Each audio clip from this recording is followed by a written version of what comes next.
Hi hello నమస్తే welcome to our channel. నేను మీ చార్మి.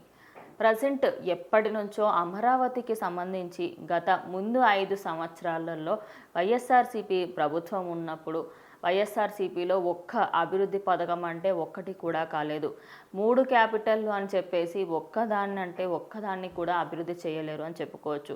అయితే ఈసారి మాత్రం టీడీపీ హయాంలోకి వచ్చిన తర్వాత ఎన్డీఏ కూటమి మొత్తం కలిసి ప్రజెంట్ అయితే దానికి సంబంధించి అన్ని జాగ్రత్తలు తీసుకోవాలని, అలాగే మొత్తం ఏపీకి సంబంధించి అన్ని నిధులకి కూడా ఏపీలో ఏమేమి కావాలి ఏంటి అనేది కూడా మొత్తం క్లియర్గా నిర్మలా సీతారామన్ మాట్లాడడం జరిగింది. తను ఏం మాట్లాడింది ఏంటి అనేది ఒకసారి తెలుసుకుంటే, అయితే ప్రజెంట్ కేంద్ర బడ్జెట్ మొత్తం యూనియన్ బడ్జెట్ మొత్తం ఆంధ్రప్రదేశ్కి ఎంత ఇచ్చింది అంటే, రాజధానిని అభివృద్ధి చేయడానికి 15,000 కోట్లను అయితే ఇవ్వడం జరిగింది.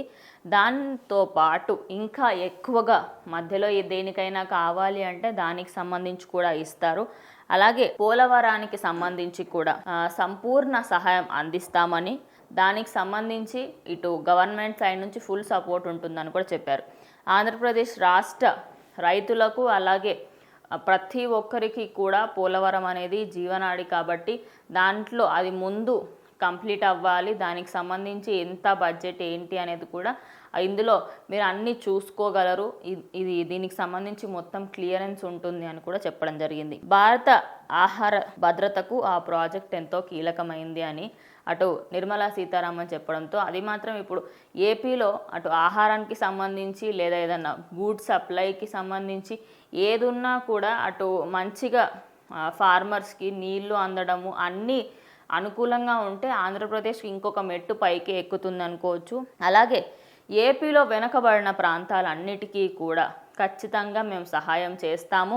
అందులో ఎక్స్ట్రాగా దానికంటూ ఇంత అమౌంట్ అని కూడా కేటాయిస్తున్నారు. రాయలసీమ, ప్రకాశం, ఉత్తరాంధ్ర జిల్లాలకు ప్రత్యేక ప్యాకేజీ ఇవ్వనున్నారు. అంటే ఈ ఏరియాలలో కొంచెం ఎప్పుడు కూడా కొంచెం ప్రాబ్లం ఉంటుంది కాబట్టి వాళ్ళకి సంబంధించి ఒక అలగ్సే ప్యాకేజ్ అనేది వేరే చేయబోతున్నారు. అయితే మొత్తంగా 15,000 కోట్లు ప్రజెంట్ ఏపీలోని అమరావతికి, దానికి సంబంధించి ఆ క్యాపిటల్ని అభివృద్ధి చేయడానికి, అలాగే పోలవరంకి, కొన్ని ఏరియాలలో ఏవైతే కొంచెం వెనకబడి ఉన్నాయో వాటన్నిటికీ సంబంధించి కోస్టల్ ఏరియాస్ సైడ్ ఎక్కడెక్కడైతే సముద్రాలు ఉన్నాయో ఆ ఏరియాస్కి సంబంధించి కూడా వాళ్ళకి కొంచెం డిఫరెంట్ ప్యాకేజీలు కూడా పెట్టడపోతున్నారు. మరి మొత్తంగా చూసుకుంటే ఏపీకి సంబంధించి గత ప్రభుత్వం చేయలేనిది ఎన్డీఏ కూటమి చేసి చూపించింది అనుకోవచ్చు. మరి దీనిపైన మీ అభిప్రాయం ఏంటనేది కామెంట్ చేయండి.